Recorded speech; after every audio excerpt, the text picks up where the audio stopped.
Welcome to Same Spit, Different Face TV. Well, my opinions is facts, and if you don't like my opinions, you can start your own podcast. And it's free. So don't forget to spit on the like button, the subscribe button, and the notification. If you clicked on this video to hear about YNW MELLY lawyer allegedly trying to commit murder, I need you to hit that like button. If you're new to the channel, hit the subscribe button. Now, Spit Squad, we know my YNW MELLY, he been in jail for over 2,000 days. The last trial he had was found a mistrial.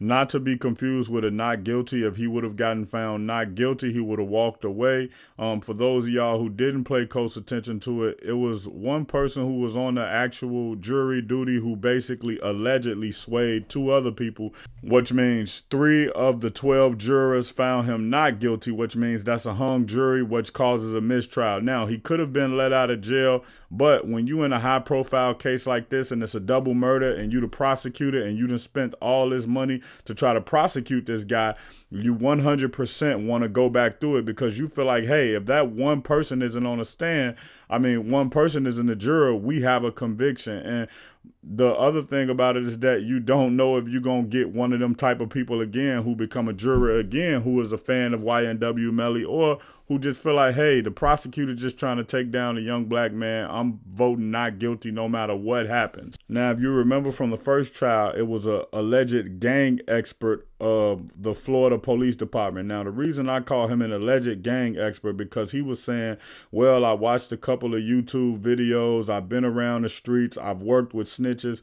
And only way I think that you can be a gang expert is if you were ever inside of that gang and you were at the leadership position of that gang, or you got a snitch from the leadership position of that gang. But if you get somebody from the street level, they too low to know anything of any substance at the higher level. And if you get somebody in the middle, they in a perfect position to know things of the lower and some things of the higher, but they don't know everything of the higher. So to me, I feel like if you're going to call somebody a gang expert, what they need to do is some of these people who went to jail maybe for 10, 20 years, whatever they did, they come home.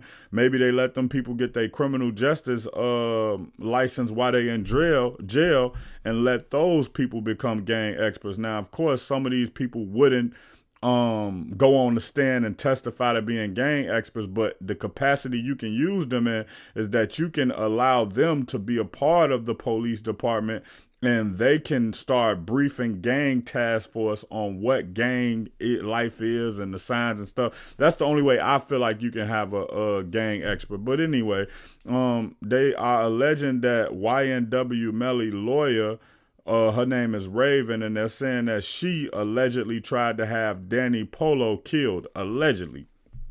And that's crazy, but she basically saying that's why they had her phone tapped and that's why they were looking through the records and all of that stuff. But I think that's far-fetched, right? And the reason she's bringing this up is because they trying to make Melly out to be a monster. And when you're trying to figure out a way to win your defense, when you look at the prosecutor, well, how can we make sure that we get a subpoena to get inside of this? Hey, judge, this guy is accused of a double murder. He tried to cover it up already. A witness is on the lam. We can't find her. And now we believe that his lawyer, who tried to sneak him some handcuff keys in, allegedly, and when I'm saying try to sneak him some handcuff keys in, I'm not saying that she tried to do that. I'm saying this is what the prosecutor had tried to accuse her of. They had a snitch in jail who basically said, yeah, Melly gonna have some handcuff keys. His lawyer, she gonna sneak them in. And basically, that's how that ended up turning into a situation. So I think a lot of this stuff was just done in order for them to get access to her records so they can try to figure out how she's going to approach this case and what type of things she's going to do. I don't think the prosecutor ever thought that she was dumb enough to try to kill a gang expert as a lawyer and throw her career away. It doesn't even make sense. So look, even look at it from this standpoint, right? Even if YNW MELLY offered to make her give her $1 million, right, to do that, allegedly. I'm not saying this is I'm not saying he did this. I'm saying this is hypothetically. I'm saying even if he was to, right, offer her $1 million a lump sum. First of all, you're going to have transactions of that money moving through bank accounts, eventually ending up in hers. that's a career ender. She going to jail. Then the next thing you have to understand, once she's done with this case, her price goes up. She's going to be a high profile lawyer. Just based off the fact of getting him a mistrial the first time, most people gonna look at it and say, well, they got him a mistrial the first time and bro wasn't even supposed to get that. You know how they do in court. You know how them white people do in court. They be hanging us. So her price is gonna go up. So I would think she would probably make that $1 million back within 2 years at the most, maybe 3 years, but 2 years at the most, she'll be done made $1 million plus. And then she's probably already made close to $1 million in this case alone. I don't know what her percentage is. I don't know whether she's the lead attorney or somebody else, but within this case, when I'm looking at it, she definitely would have made a whole bunch of money already off of this case. So it wouldn't even, basically what I'm saying, YNW Melly couldn't offer her enough money to throw her career down the drain.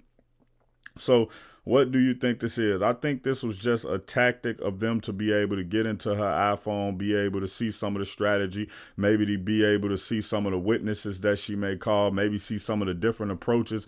See, the good thing about a second trial is that as a defense attorney, you able to see what was swayed, what worked, what didn't. You able to talk to some of the jurors and hear the jurors say, well, I didn't like this about you. I didn't like that. The way you presented this was confusing. And now you able to go back and make it more concise. But also at the same time, the prosecutor, who have way more money and resources, they can go back and make their case even more tight. So if you have what do you call that? If, like, they had the person who did the GPS expert who was basically able to say, yeah, we couldn't say that he was exactly at this spot, but we could tell that he was in this area, and we can tell that he was moving at a high rate of speed, which meant he was in a car, because no human can run that fast based on the cell phone towers and the pinging and the GPS positioning and all of that, right?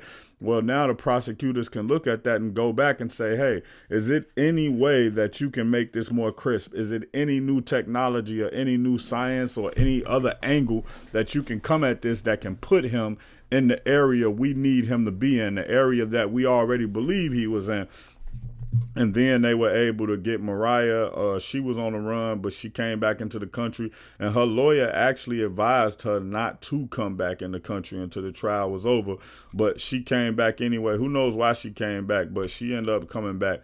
So when we look at this situation, man, YNW Melly has an uphill battle. And if I'm YNW Melly's lawyer, Raven, I don't even bring this out in front of the court, because it can taint the jury pool from your standpoint, because now the jury pool can come in looking at you as a criminal. If I'm her, I call for a private meeting between the judge, myself, and the prosecutor, and I let the judge know this, and I let him know this, and if I have to write any paperwork on it, I ask the judge, hey, can you seal this until the case is over? And the reason why I want it sealed is so it doesn't get out to any potential jurors, and maybe they have a bias between me and my client. You have to think, my client has been accused of a double homicide which he had a mistrial for, a double homicide for which I believe he didn't do, and he's constantly saying he didn't do, even though he's been sitting in jail for 2,000 days. And I believe this is just the prosecutor grabbing at straws, trying to dirty up my name in order to make it look like all of us are criminals and make him look worse. And that type of situation. I ain't got to continue to go down that. But if you want more YNW Melly updates, hit the subscribe button. If you want more hip hop and celebrity updates, hit the subscribe button. Check out my original Chicago hood movie in the end screen, No Time to Play Fair. If you into sneakers, you a sneakerhead, you love seeing the new Jordans, Pumas, whatever it may be, subscribe to Kicking It with Fairplay 2333. If you trying to follow me on my basketball journey, my weightlifting and fitness journey, and also be inspired to get back on your fitness journey, subscribe to Fairplay, Flex, and Fadeaway. Also, any of these pages I just named, you can also find them on TikTok or Instagram.